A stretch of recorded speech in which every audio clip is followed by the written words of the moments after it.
para talagang ano, talagang matindi ang kanilang collaboration. Ayan. Punta tayo dito kay FG. Sa pinaka-umpisa tayo.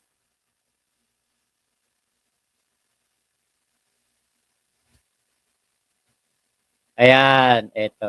Dito tayo sa ano, sa umpisa. Okay, eto. Ano ba to? Hindi ko pa to nakikita eh. Ang laki ng takot sa akin nun. Oo. Ang laki ng takot sa akin nun. Sobra. Oo. Nung pumunta sa Isabela yan, humingi ng escort kay Colonel Dulin. Hindi niya alam, si Colonel Dulin, bata ako. Hindi siya in-escorta ni Joel. Sabi ni Kakashi dito, true, sabi niya. Hindi siya in-escorta ni Joel. Yung happy ng kawayan, na taga sa inyo, si Colonel Canceran, bata ko. Si Canceran na. Si Colonel Canceran. Yung happy ng Ilagan, si Colonel Wilson Adorio, bata ko rin. Mga bata ko lahat yan. Yung happy ng chief ng ng intelligence ng buong Isabela, si Joel Dulin, bata ko. Andito sa bahay, binigyan ko ng ng Ford E150. Nung isang linggo. Yung mayor ng Ramon, ninong ko sa binyag. Yeah. Ano naging ninong mo sa Binyag eh? Pinanganak ka sa Bulacan. Na iba na naman ang birthplace ni Culaong. Ano ninong sa Binyag? Bugok na to. Ninong mo sa kasal, oo. Pero hindi mo ninong sa Binyag, bugok.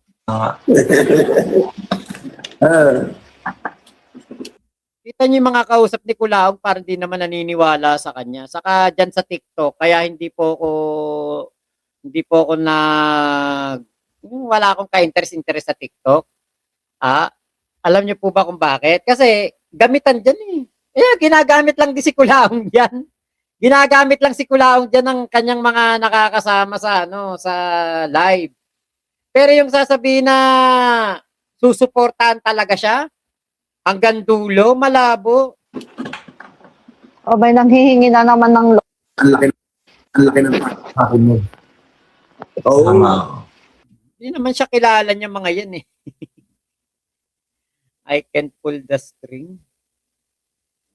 Ayun. Kita mo, hanggang ngayon, kita mo, mag-isa na lang si Culaong pumupunta ng Quezon City Regional Trial Court. Yabang talaga nitong si Culaong. Miss Palaboy! Oy, ate Miss Palaboy, hello po, long time no see. Kay Rafael Salonga, hello po. Diba? Kung sa boxer may triple G dito sa atin, may triple B. Kapag tahimik may plano siguro. Ay, nako tsak na pag-vlog ni MG ng panibagong vlog niya. Mukhang may matinding yan. May matinding i-update sa atin yan. Pinarapol niya yan, may nanalo, babae na pulis din na balik sa kanya. Pinarapol din ng babaeng pulis at si Culaong na nanalo. Utya. Yun nga yun, Canceral ba yun? O Calceran? Yun nga yung binabanggit niya. Binigyan daw niya ng E150. Alam niyo, sa totoo lang, tingin ko yung E150 na yon nung binigay doon, hindi rin ganong nagamit. Bakit? Hindi pala sumusuka. Lumalamon ng gasolina yun. 1 litro nun. 2 kilometro lang ang tinatakbo. Putya.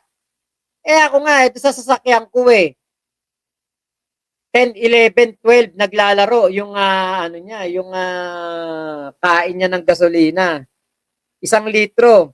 10, 11, 12 ang tinatakbong kilometro. Depende sa driving habit mo yan. Diyan pa kaya 2 kilometro lang 1 litro? Putya. Ngayon, 74, 75, 76.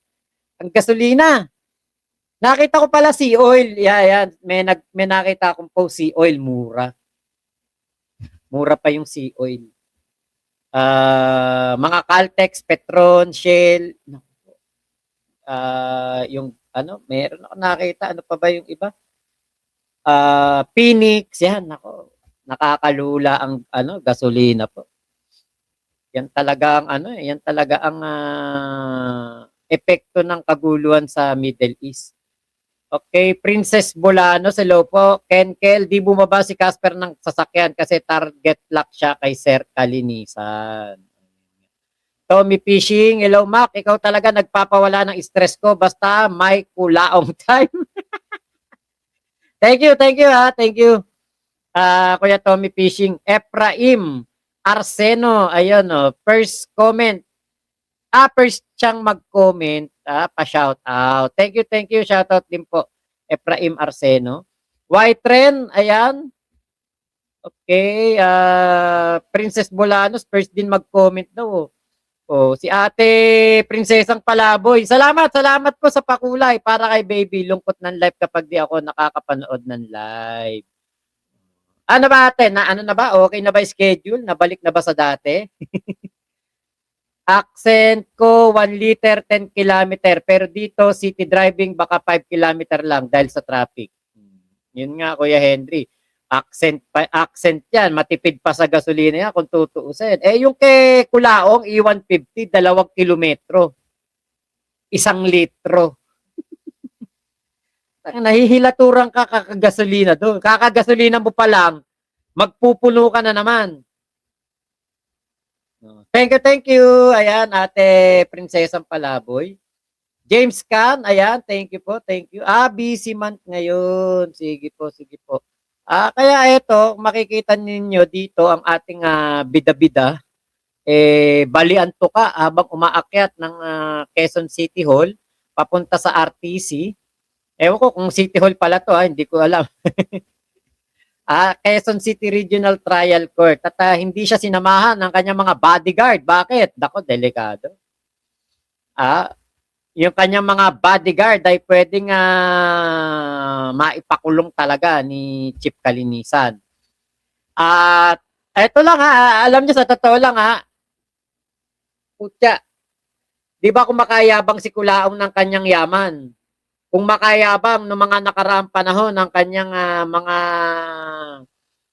properties, salin 250 million. Tapos putya magtitiis ka dyan sa kakarag-karag na previa na yan. Ano na, phase out na yan, yung previa na yan. Pag nasira wala nang pyesa.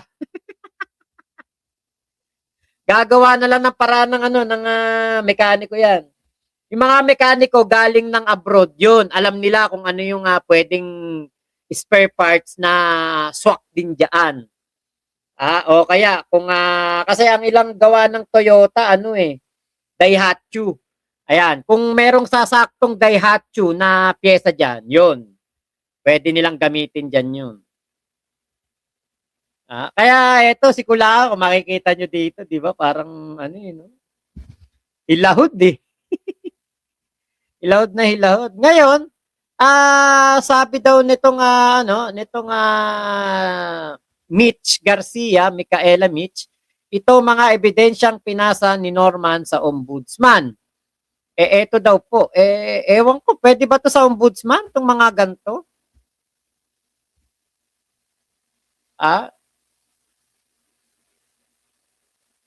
Di ba? Ewan ko kung yan ba pang kumbaga titignan ba yan ng ombudsman na ito ay pagpapahiya kay Kulaong ni Chief Kalinisan. Ang gumawang nag-upload nito o ang nag-post nito etong si Pugenius.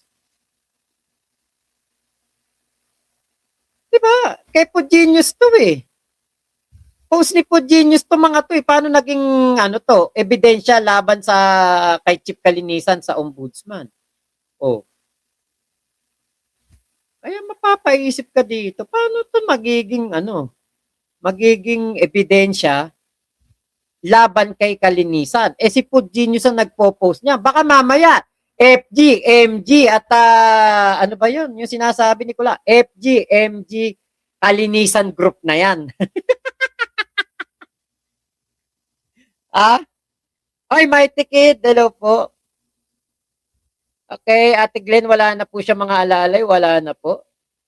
Okay, Ate Katrina Lab, naka 50 meters away mga bodyguards daw ni Kulaong. Okay, mamumulobi si Kulaong doon sa gas niya, oo nga. Ayan o, The Hike You. Jan. Ayan o, 3 numbers pa din yung plaka. Kasi old model na yun eh. Kuya Jaime Gonzales. Ayun, good vibe. Shoutout. Batang Muntinlupa. Zelda 14. RDC, shoutout. Okay, happy birthday. Kasi nakapula ako. Na-miss ko kasing soto. Puro yun at yun na lang kasi sinusuot ko. Yung mga damit na di nyo napansin. Sa mga live ko, yun at yun na lang, paulit-ulit. Nakita ko kasi yung mga live ko ba, parang paulit-ulit pala yung damit ko Suot ko naman yung ibang di ko nasusuot. Di nagsuot tayo ng ibang kulay. QC Judicial Law pala yun. Ate Ira, shoutout po. Papanoorin po ba natin ang interview ni Boss Kuya The Kings? Opo. Mamaya po. Mac, pasensya ka na. Wala akong palipad sa ngayon. Ginamit yung palipad ko sa ira. Okay. Nako, mahirap pala banggitin yung mga yan ngayon. Nagkakaproblema. Pag binanggit mo yan ngayon, nako, delikado. May ano ka. Kaya hindi pala dapat binabanggit ngayon yan, yung mga tungkol dyan sa nangyayari sa Middle East. Kasi dilawan live, kapag binanggit mo yan. Kuya Jaime, happy Valentine's. Kapunesang Pinay, hello po. Okay, Big Mama, hello po sa lahat. Like na, thank you. Chodor David, Chodor David. Prime Glenn, ayan, Ryan Reyes. Okay, may tikid, totoo, mahirap magbanggit ng alam nyo na. Kasi pag binanggit, ano pala yun? May, yung, syempre, kapag binanggit mo yung word, yung nangyayari doon, bawal. Natano, ayan, thank you sa mga nagla-like po, Salamat po sa mga nagla-like, 89 pa lang yung likes natin. Ano ba to? Ano nangyari? Alam ko may problema si YouTube, pero yung likes, nandyan pa rin eh. Hindi naman nawawala yung likes eh. Bakit ganun? 89 lang yung likes natin. Okay, may dapat ba tayong abangan, Kuya Erwin? Balita ko nga ngayon, may lalabas na warrant of arrest eh. May papalabas na. Pero hindi ala kasing araw, hindi natin alam kung kailan. Siyempre, yung mga nagkaso po, yun, alam nila kung kailan. Tayo, nakikibalita lang. Hindi natin alam kung kailan yung eksaktong araw. Pink Sidas, ayan, hello po. Okay, JC Castillo. Ayun, kanina humabol ka, JC Castillo, nakita ko. Nakita ko yung comment mo kanina. Okay. Ay, block na natin to si Iselski. Block natin. Block na yan. No audio daw. No audio daw Block na natin yan pag ganyan. Okay, Makoy Cargado. Shoutout kay Commander ko, Dobby. Ryan Reyes.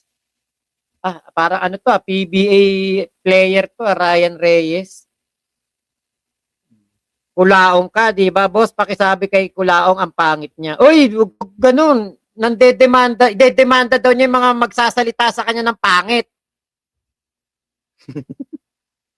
May balita ba kailan hearing ni Kulaong? Wala po, wala. Katrina lang, wala. Okay. Boss Mac, surprise sa warrant ni Kulaong. Jimenez Lores. Oo, surprise check yun. 123 yung like natin, no? 300 yung magiging kamukha ni Kulaong dito. Boss Mac, totoo ba na wala ng... hindi ko po alam. Parang meron pa naman. Meron pa naman, pero hindi na siya nagla-live. Sangkan dikit ka naman kay MG, wala bang update? Wala po. Wala pong update pa dyan. Floyd Prince, Albania. Maria Catriona. Totoo ba? Ganyan ang pangalan mo? Maria Catriona? 129, 131 yung likes natin. Ayan, sige, pataasin natin ang pataasin muna yung like. Okay, ano ba to? Itong sumunod. Okay, eto. AKA Micaela Mitch Garcia, isa ito sa uto-uto na OFW na wala din namang kapera-pera. Sino-sino pa kinakaladkad na tao para isulsol kay Norman Mangusin. Galingan nyo pa. Tignan ko nga kung ano. Tignan ko kung nandito pa siya sa aking messenger.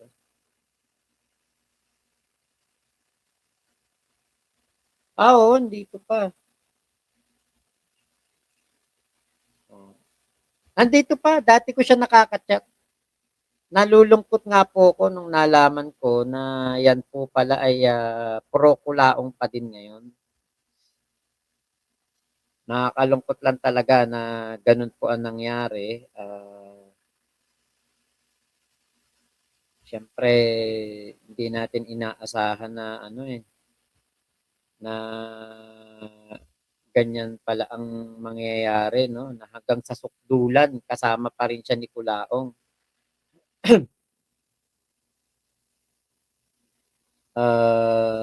Ito po kasi, ito pong ito pong si Ate Micaela Mitch. Ate-ate ko to dati nung nakikulaong pa ako. Ang dami namin chata nito. Ha? Puro patungkol noon kay kay Kulaong. Napakatagal na namin nagchat-chat nito.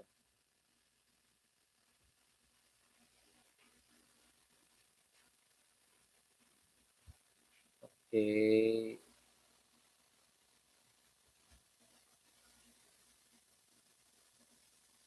Eto, nababasa ko yung mga dati naming chata no. Dami, haba. Ang haba ng chata namin ito. Kakatawagan pa kami. Etong si Ate Micaela Mitch. Ate-ate ko yan dun sa Kulaong noon. Actually hindi ko nga alam kasi Mitch Garcia siya pinapakilala o sinasabi Mitch Garcia. So parang ako naman hindi ko siya na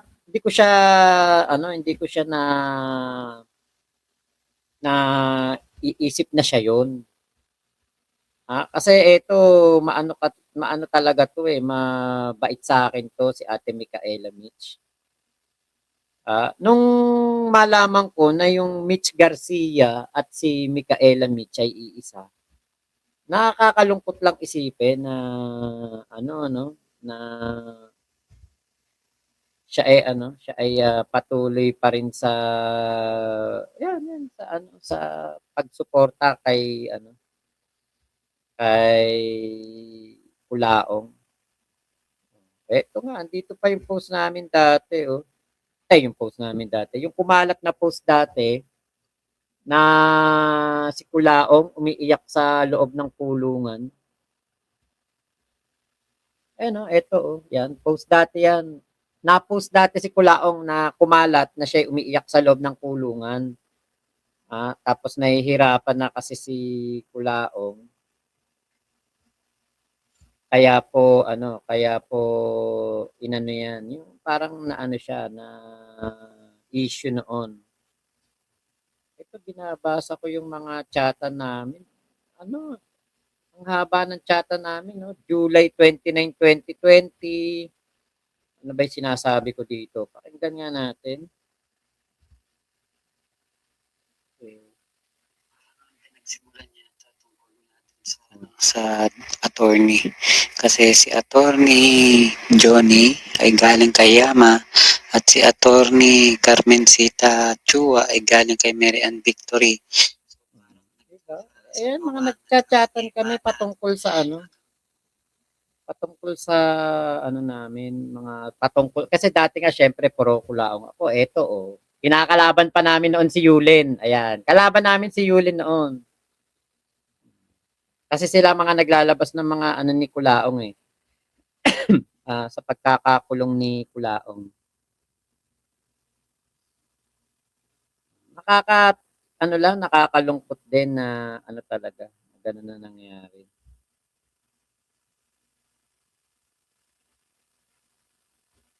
Ang huling chatan namin, April 12, 2021 pa. Ito, ano ba sinasabi ko dito? Ay, ayaw mag-play. Kanina isa nag-play.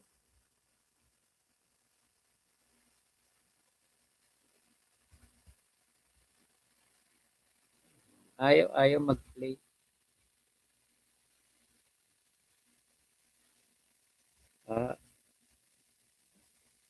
Yan pong si Micaela Mitch, mabait yan. Hindi naman yan hindi naman yan. Pala ano lang siya, yung ano lang siya, kumbaga talaga pinaglalaban niya si Kulaong. Hindi ko alam na nung umalis kami, nandun pa rin pala siya.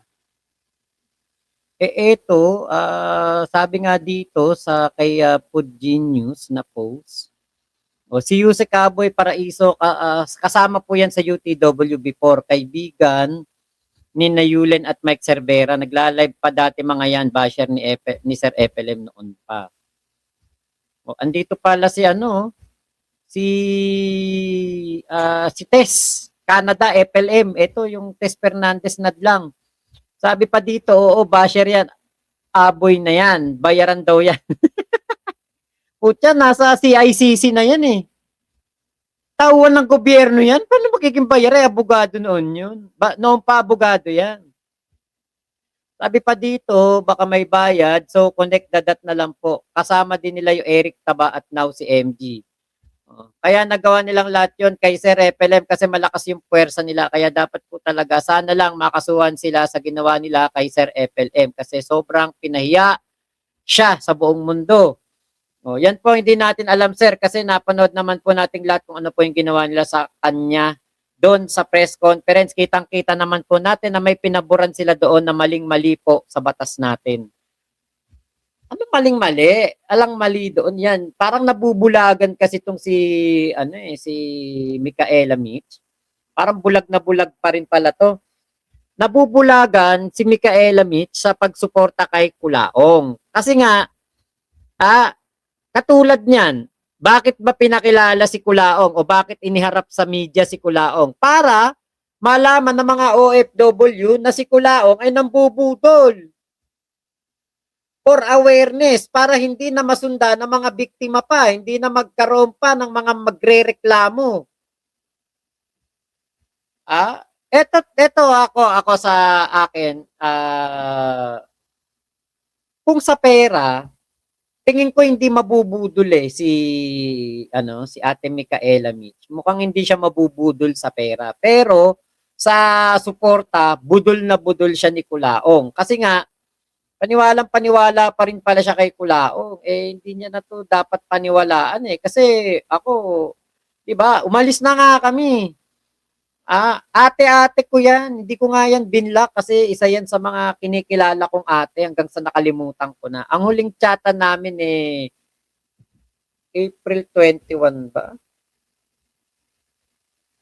April 12 pala, April 12. April 13 kami yata umalis kung hindi ako nagkakamali. Mga ganon. Hindi ko na matandaan sa tagal Okay, sabi nito nga si Podinho sa post na ito, si Alex, Alex Pabella. Galingan nyo pa Alex Pabella at Mitch Garcia. Yan po. Nakalagay diyan, idemanda mo na yan, pre. Tapos sabi, kaya nga po, ewan kay Sir FLM, bakit tayo niyang gumawa ng action about sa ginawa sa kanya ng mga yan. Ang daming nagsabi, kahit mga attorney sa mga social media, pwede daw siyang magkaso. Kutya, kung ikaw, abogado ka lang sa social media, walang kakwenta-kwenta yun. Kasi nakikita ko yung ibang mga nag-aabogado sa social media, yung mga abogadong nagsosokmed na, wala akong kaamor-amor. Ewan ko kung bakit. Kasi dapat nasa korte kayo Diba? Dapat nasa korte kayo. Dapat nasa trabaho nyo kayo o profession nyo kayo. Ngayon, nagsosokmed sila. Siguro para makatulong sa mga makapag-educate sa mga walang alam sa batas, di ba? Pero pag ang ipagtatanggol mo na kriminal, ipagtatanggol mo masamang tao, pangit na yun.